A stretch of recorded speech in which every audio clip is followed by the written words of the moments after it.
إن الله وملائكته يصلون على النبي يا أيها الذين آمنوا صلوا عليه وسلموا تسليما. Waalaikumsalam warahmatullahi wabarakatuh. Alhamdulillahirabbil alamin. Wassalli wa sallimu ala nabiyyina Muhammadin khatamil anbiya'i wa sayyidil mursalin wa ala alihi wa ashabihi wa man tabi'ahum bi ihsanin ila yaumil amma ba'd. Ikhwati fillah, pada pagi hari yang cerah ini, setelah kita bersyukur kepada Allah SWT, kemudian kita berselawat pada junjungan kita Nabi besar Muhammad sallallahu alaihi wasallam. Selanjutnya kita hendak tadabbur firman Allah Ta'ala, yaitu dalam surah Fatir ayat 27 dan 28 yang berbunyi, A'udzubillahi minasyaitonirrajim. Bismillahirrahmanirrahim.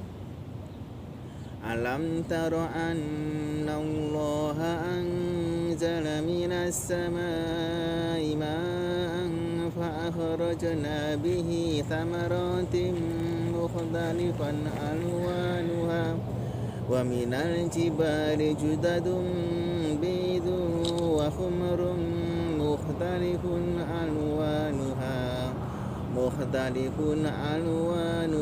wa gharabi busud wa minan nasi wad dawabi wal an'ami mukhtalifun alwanuhu kadzalik innama yakhshallaha min ibadihil ulama innallaha azizun ghafur.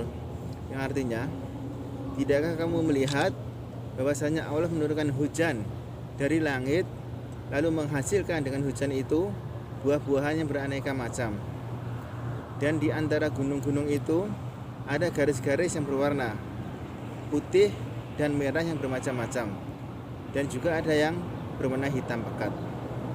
Dan di antara manusia dan binatang-binatang melata dan binatang-binatang ternak yang bermacam-macam warna dan jenisnya. Sesungguhnya yang takut kepada Allah dari hamba-hambanya adalah para ulama. Sesungguhnya Allah Maha Perkasa lagi Maha Pengampun. Ikhwati fillah, dari ayat yang mulia ini 4 faedah kita petik dari tadabbur ayat ini. Yang pertama adalah semua makhluk yang beraneka macam, ragam jenisnya, warnanya, dan rupa-rupanya, itu semua berasal dari air yang satu dan di bumi yang satu. Maka ini menunjukkan bahwasanya Allah itu adalah satu. Allah tidak membutuhkan sekutu-sekutu, dan Allah melarang perbuatan kesyirikan. Sebagai dalam sebuah hadis qudsi yang berbunyi, Rasulullah Muhammad sallallahu alaihi wasallam bersabda, Allah Ta'ala berfirman, Ana aghna syuraka yang syirki, man amila amalan asyraka fihi ma'i ghairi taraktuhu wa syirkahu, rawahu Muslim. Yang artinya, Allah Ta'ala berfirman, Aku tidak membutuhkan sekutu-sekutu. Barang siapa yang beramal suatu amalan yang di dalamnya mengandung menyekutukanku dengan selain aku, maka aku tinggalkan dia dengan sekutu-sekutunya. Intinya ikhwati fillah, Allah itu adalah satu, esa, tunggal, tidak membutuhkan sekutu-sekutu dan melarang perbuatan kesyirikan. Ini faedah pertama. Selanjutnya faedah yang kedua, sempurnanya ilmu dan kuasaan Allah di dalam menciptakan makhluk-makhluk yang beraneka ragam, dari buah-buahan yang berwarna-warni, juga rasanya yang berbeda-beda, kemudian dari gunung yang berwarna-warni warnanya, kemudian dari binatang ternak yang bermacam-macam jenisnya. Itu semuanya adalah menunjukkan bahwasanya Allah itu mampu membangkitkan manusia dari alam kubur. Sebagaimana firman Allah dalam surah Yasin ayat yang 78 dan 79 yang berbunyi A'udzubillahi minasyaitonirrajim.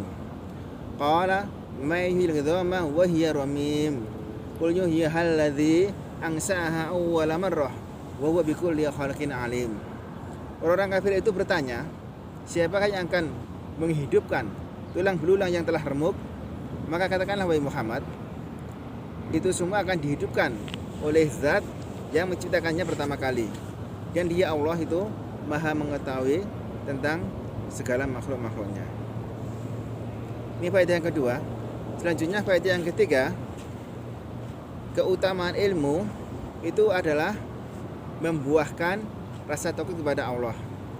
Sebagaimana perkataan dari sahabat yang mulia Ibnu Mas'ud radhiyallahu anhu yang mengatakan, "Kafa bi khasyatillahi ilman wa bil iqtirari bihi jahlan." Cukuplah seseorang itu takut kepada Allah, maka dia dikatakan berilmu. Dan cukuplah dengan ketertipuannya, dengan ilmunya itu, maka dia dikatakan bodoh. Intinya bahwasanya ilmu itu membuahkan rasa takut kepada Allah Taala. Ikhwati fillah, tanda-tanda orang yang takut kepada Allah itu sangat banyak sekali. Akan tetapi pada kali ini saya sampaikan 3 hal saja. Yang pertama adalah lisan yang selalu berzikir kepada Allah Taala, kemudian membaca Al-Quran, mentadabburinya dan mengamalkan isinya. Kemudian yang kedua, rajin melaksanakan sholat dan menjauhi kesyirikan. Kemudian yang ketiga adalah bersedekah dengan mengharapkan balasan di akhirat. Yang terakhir ikhwati fillah, dari firman Allah yang berbunyi, Innallaha azizun ghafur.